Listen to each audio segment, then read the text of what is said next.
So, Disney adults. We either know one or are one. In my case, I'm both.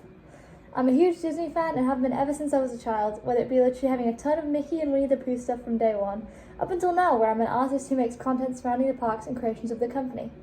I can safely say I grew up in a time when old and new quote-unquote Disney were mixing, an example of being how I grew up with the original Peter Pan and the sequel and loved them both.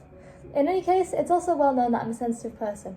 Whether it be crying at the moment Madeleine left Quasimodo in the sequel as a kid, or tearing up at the credits song when I watched Wish last year, it isn't hard for Disney to tug at my heartstrings or make my heart sore.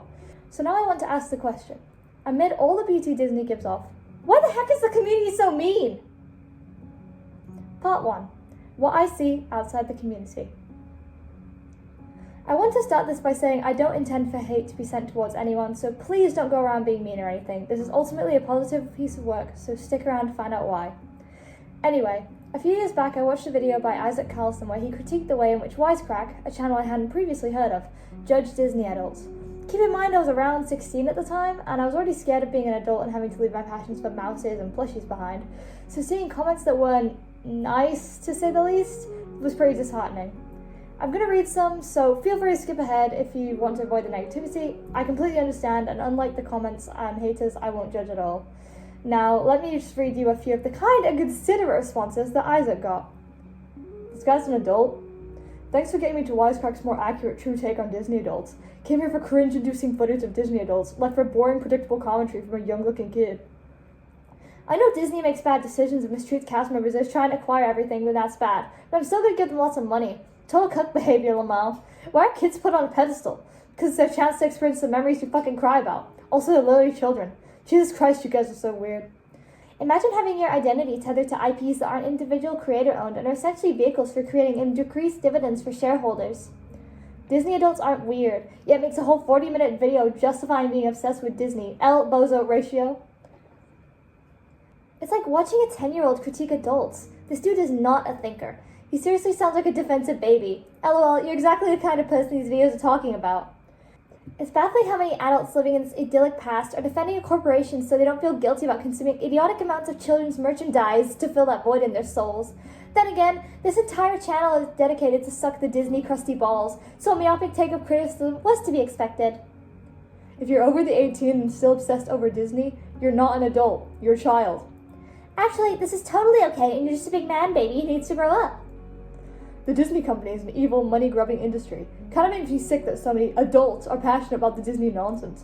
It's one thing to be a child swept up in the wonderment of animated feature films and characters, but to be one of these Disney adults supporting and propagating the Disney machine is abysmally pathetic. It's one thing to enjoy Disney. I enjoy many Disney movies, but Disney adults are something totally different. I think they like the Disney parks because children are there. I've had fun at Disneyland as an adult, but there's something creepy about being so obsessed with Disney. No offense, but you are all creepy. Disney adults are the kind of people that say age is just a number. Your parents never got divorced, huh? So what if they roasted your creepy Disney obsession? I fully support you if you want to be a creepy Disney adult, because this is America, damn it. Oh no, they judged me and critiqued me. How dare people talk about my creepiness? Grow a pair, dude. Stop it. Just stop it. You're mad because someone enjoys something? What the hell is your problem?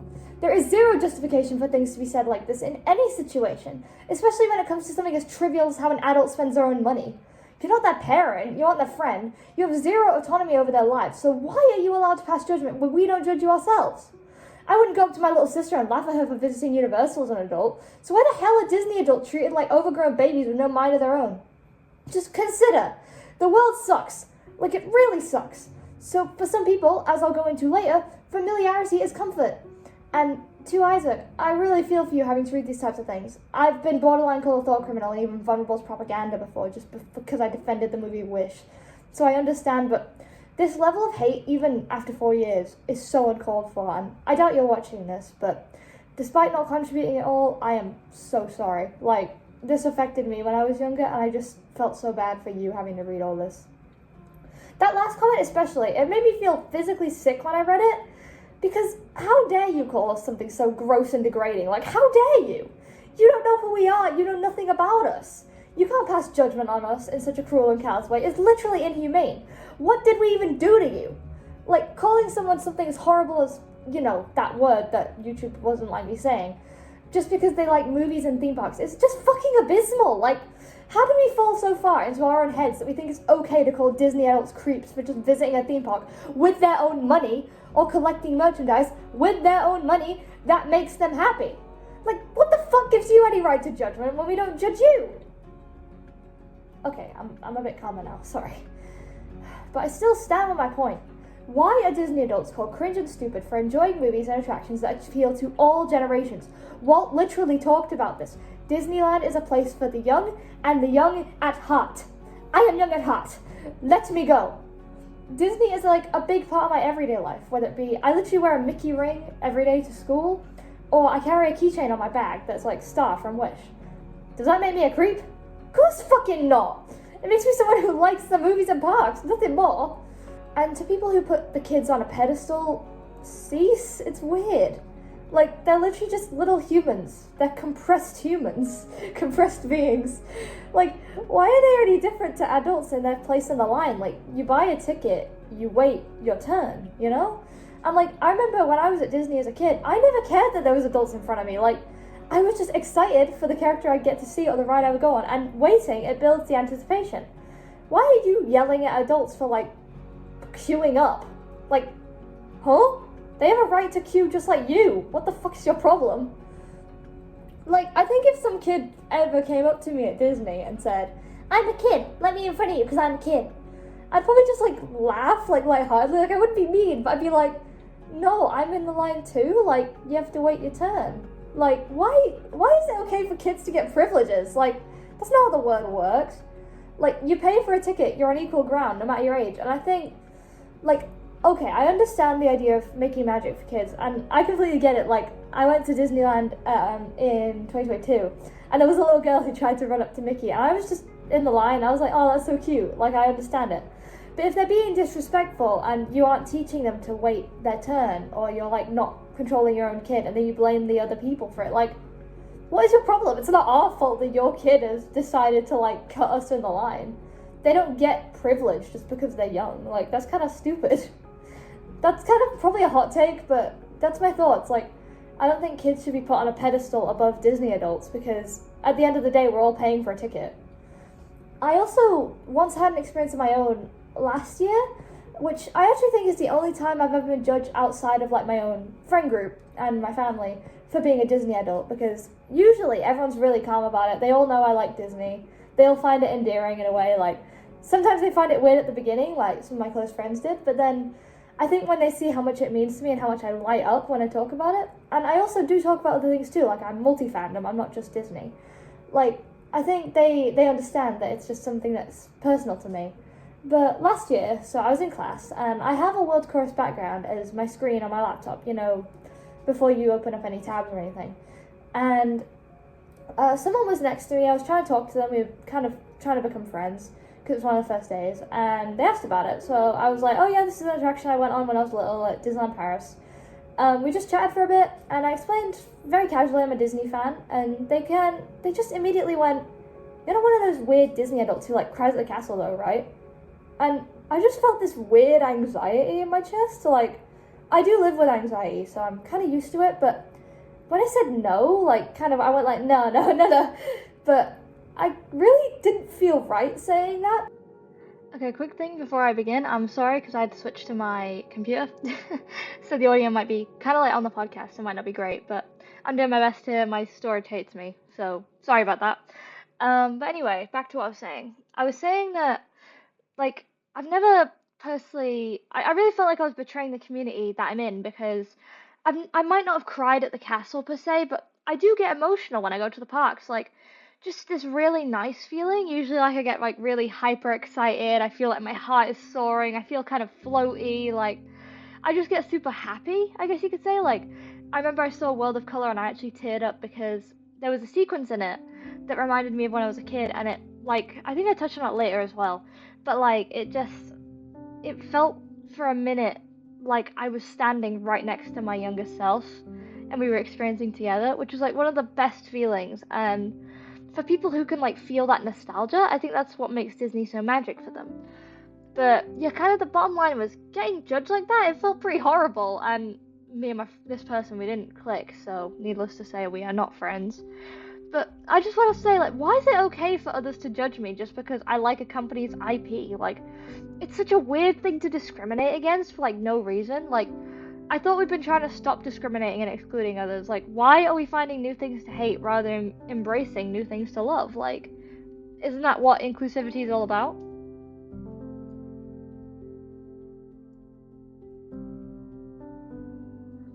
Part 2. What I see inside the community. Okay, so the haters will say we've taken a glimpse outside of the so-called window of my small-minded cave made of mouse ears and plushies, and now let's have a look inside. Oh no. Oh no. Yikes. The Disney community can be really mean too! Whether it be the absolute outpouring of hate toward my take that maybe Wish isn't terrible, or the fact that I have unpopular opinions on movies like Tomorrowland that don't satisfy algorithms and thus my voice isn't properly heard, I'm a bit of an outcast in my own community. I've seen some pretty horrible takes on old and new Disney that just don't fail to rile me up. Like, I think people really romanticize the past in this community, and this is coming from someone whose favorite Disney movies are Beauty and the Beast, Hunchback of Notre Dame, and Pinocchio, and also the Fantasia movies.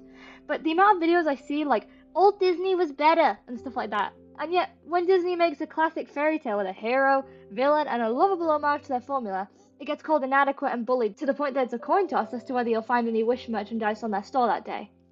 In other terms, there are also the live actions, which I'm admittedly very mixed on. Like, I do have my opinions of my own, but I do like some of them, like Pinocchio or Cruella. I really like how they reimagine and reinterpret certain things, like how Pinocchio's theme of bullying is amplified, which, as someone who was bullied, I find really relatable, and the movie did actually shock me at some points, like the clock scene. As I discussed it on my Instagram a long time ago as well, like, it's one of the very few live actions that I'm against the idea that it's all terrible. It can be flawed, but it can still be, like, there's still good in it, you know? And I'm not without my criticisms, but there are also old Disney movies I just don't like. Like, I'm not a huge fan of Cars or Ratatouille, and I think those are Pixar. But it's like, there's just certain ones that I just don't care about. Like, it doesn't mean that I'm gonna slander anyone who likes them, and I've, like, seen them. But they're just not my favorite. Like, I won't go around like, oh, this sucks, this is garbage, old Disney's better. Like, I don't even go to the parks that often because I live nowhere near them, and then when I do, I really appreciate just what's there instead of what isn't, or like what could be better, because going is really rare for me. Like, I'm not rich or anything. Like, going to the theme parks is like a big thing for me, and it's really exciting. So I try to spend it being positive instead of being really negative and down about it. But yeah, there's also, I don't yell in comments sections that like stuff should stay the same forever. But then I do design, my own OCs and characters for the parks, and sometimes I think about how I'd theme a land if I ever got to do so. Like, I once wrote a Tomorrowland rewrite, or before Disney Adventure World was announced, I recently published some old OCs that I finally drew that were inspired by the themes of Disney Studio. But the second I say something that could be called a weird take, it's suddenly okay to bully me? Like, this isn't even exclusive to Disney. Like, sometimes when I drew SeaWorld inspired art, I got pretty horribly harassed. Like, people called my art fucking shit for, like, no reason. I just blocked the randoms, but they came from all sides. Like, they would just absolutely degrade me and, like, call me all sorts of things that I haven't done. Like, and as someone who, like I said, has been bullied in the past, I just want the Disney community to stick to its ideology of working together and friendship overcoming all obstacles. Like, if we were just a bit kinder to one another in this community, like agreeing to disagree instead of degrading and harming, then it would be harder for people outside the community to wreak havoc and slip through the cracks. We'd have this amazing, like, wall of camaraderie, and I still have hope that we can unite in a shared love for the company. Because despite all its flaws and weird decisions, we all hold that spark of love for Disney movies, shows, rides, everything. And I think that spark should be what unites us. Please, Disney fans, I'm asking as one of you, please just do a bit better. Like, I know change sucks, and I know it can be really difficult to accept when old things go away. Heck, I'm a World Chorus archivist.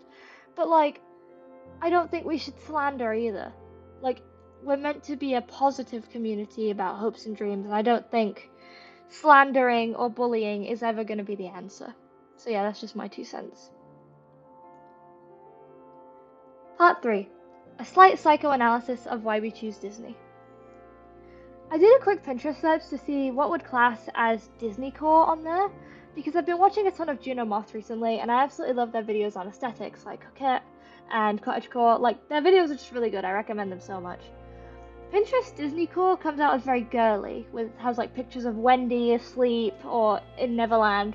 There's pictures of Belle and the Beast. There's her in the library, Cinderella, like Lottie's room, dresses, Alice in Wonderland in the Field of Flowers. There's storybook endings. Like, it's romantic, it's perfect, and it's simple, and it's everything our lives aren't.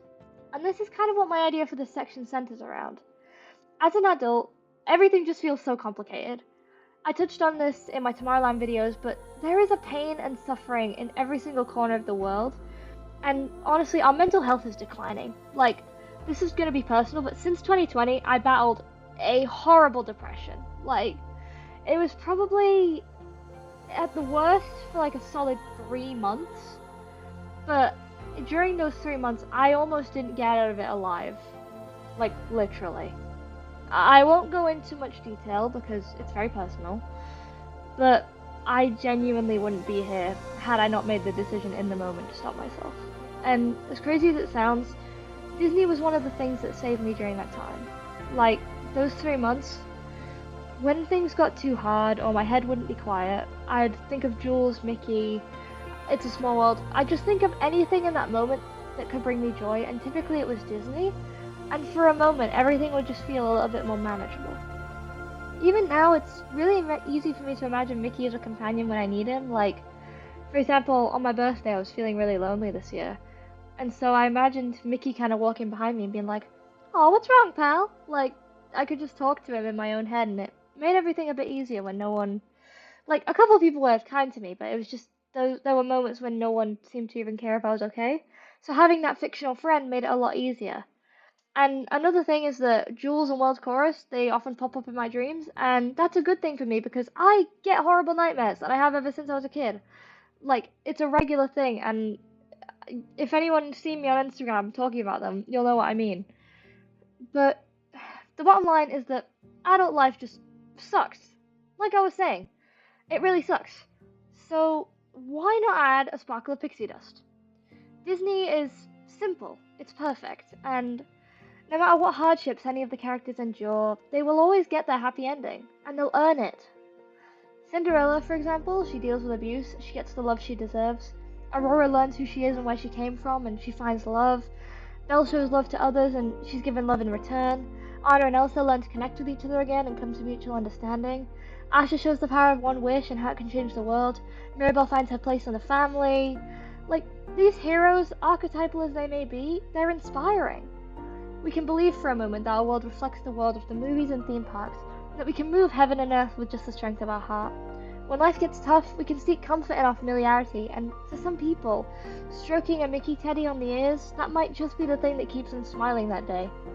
Some people might find comfort in rewatching old shows or movies for the familiarity, and some may visit the theme parks often because they feel at home there.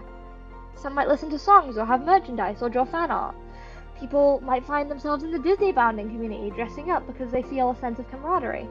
Maybe you go to conventions, maybe you go to shows, like maybe you go to Disney on Ice. Like, there are so many ways to be a Disney adult, and they're all just ways people express their creativity and heart. It's not creepy, it's just people being people, and they just want to be heroes of their own story. I personally think, honestly, Disney adults are some of the strongest people out there as well. If you can go through hardship and you can still find comfort and optimism in the stories and characters you love, that's a sign that you're brave, determined, and you won't give up. I still wish on stars. I still dream of a better world. And I love Disney with all my heart because the idea that we can all write our own stories and reach out and find our happily ever after, yeah, that's the type of philosophy I like to have. Part 4. My story with Disney. As a kid, some of my first memories of Disney come from watching their movies. I grew up on Baby Einstein, Little Einstein, playing Disney Princess Enchanted Journey on the Wii and Disney Princess Magical Jewels on the DS. I had Mickeys and Minnies galore populating my room and a princess room when I was 4. I went to Disneyland Paris, living at the Small World and World Chorus, and I was very much too short to ride Space Mountain Mission 2, but I love the theme. I've still never been on it actually. And I also love the Nautilus walkthrough. I loved the Aladdin passage in Adventureland. I was afraid of Phantom Manor. I had Disney princess dresses, dolls, plushies. I'd spend hours playing pretend or reading Disney books. I then went to Walt Disney World and loved it even more. My first trip when I was 7 is such a special memory for me, and getting to see shows like Illuminations or Fantasmic for the first time, it genuinely made me so happy as a kid. I even got given a Fantasmic-esque set of toys at Christmas that included the villains and Sorcerer Mickey, and I treasured it. I went back a few times for different events and to do different things, played games like Disney Infinity and Fantasia Music Evolved, and then when I was 18 I went to Disneyland in California for the very first time, like I was saying, as well as on my first Disney cruise, which was The Wonder. Both experiences were so special to me, whether it be finally seeing the original Small World for the first time at Waving at Nick Knock, or seeing World of Color and feeling as if my 7-year-old self was standing right next to me, the one who loved the minigame in Disneyland Adventures where you'd mix and match the scenes, and now finally seeing them in real life. I lived in Credicoaster, Space Mountain. It was just such a special birthday present, and the cruise was amazing. My favorite thing was definitely the show Disney Dreams. The protagonist, Anne-Marie, was very much like myself, and it got me emotional, to the point I took a picture immediately with the actress afterwards. I also went to Oogie Boogie Bash on the same trip. I dressed up as a Small World doll, and I met Mickey and Goofy from Kingdom Hearts. It was genuinely such a wonderful experience, and since then, I've done a whole lot more. I've made a Disney alternate universe with my best friend Aero called Fantasia Symphony of Sorcerers, and I've drawn myself in Tokyo Disney Sea's newest port, Fantasy Springs, which I really hope to visit one day. I have an Albert plush from Mystic Manor, which I've never ridden on, but I really want to. A blue fairy doll I got for my 20th birthday that I've wanted ever since 2016, and I'm really hoping to get Dreamlight Valley for Christmas. I went to the exhibition in London last year, watched Wish, created an archive of the Lost Small World post-show World Chorus like I was saying, after 4 years of research all on my own. I've done a Fantasy Springs Disneyland for Halloween. I also created a custom It's a Small World doll based on the World Chorus conductor. I've been given countless arts and even a custom plushie of him by my friends. And even despite the fact that I have a couple issues with citizenship preventing me from being an Imagineer, it's still my ultimate dream. I want to create magic for anyone, no matter their age, because laughter is timeless and imagination has no age. And so, I'm proud to call myself a Disney adult, and it's not something I'll ever be ashamed of. Part 5. My inspirations. This is kind of a nice surprise at the end, but this is a list of people who inspire me on the Disney community on Instagram, who you should follow because they show the wonderful side of being a Disney fan and they're all positive. Like, all of them inspire me and just make me really excited and glad to be a part of the community. So that's about it. I just wanted to shed some light on the community and share my own experiences. And I just hope we can all come to a better understanding of each other now. Love who and what you love always, and don't ever let anyone tell you that you're wrong for doing so. And if you need, have faith, trust, and pixie dust. See ya!